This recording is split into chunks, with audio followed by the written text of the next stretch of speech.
That making music is not just an art, it's also a science. String, wind and brass instruments use a special kind of wave.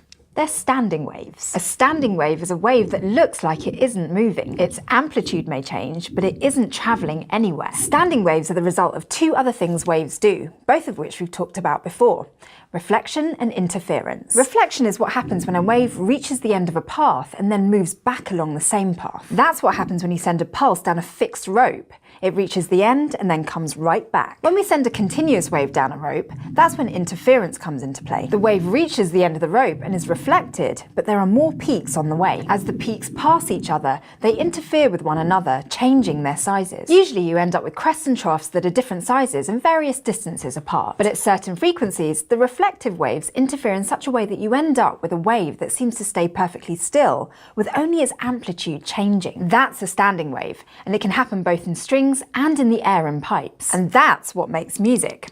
Standing waves with different frequencies correspond to different musical notes.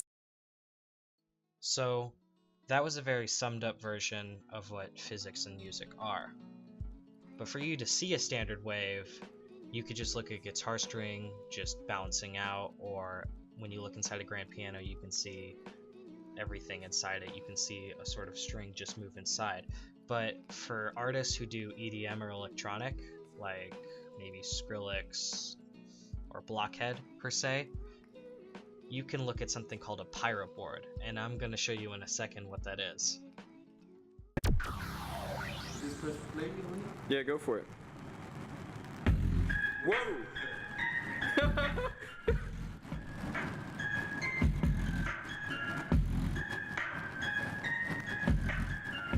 Now you may have seen a Rubens tube before. That's basically a pipe with a bunch of holes in it, and you pump in a flammable gas and light it on fire. So you basically create a row of Bunsen burners. What's really cool is to play some sounds into the tube, and you can actually set up standing waves. That is, there are areas, there are patterns of the vibration of the air where there's a lot of vibration in some parts and not very much vibration in other parts.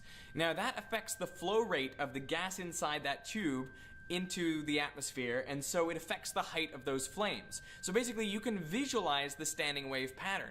I'm currently in Denmark with a team of physics and chemistry demonstrators who have taken this experiment to the next level. They've actually created a two-dimensional Rubens tube, a whole plane of Bunsen burners effectively.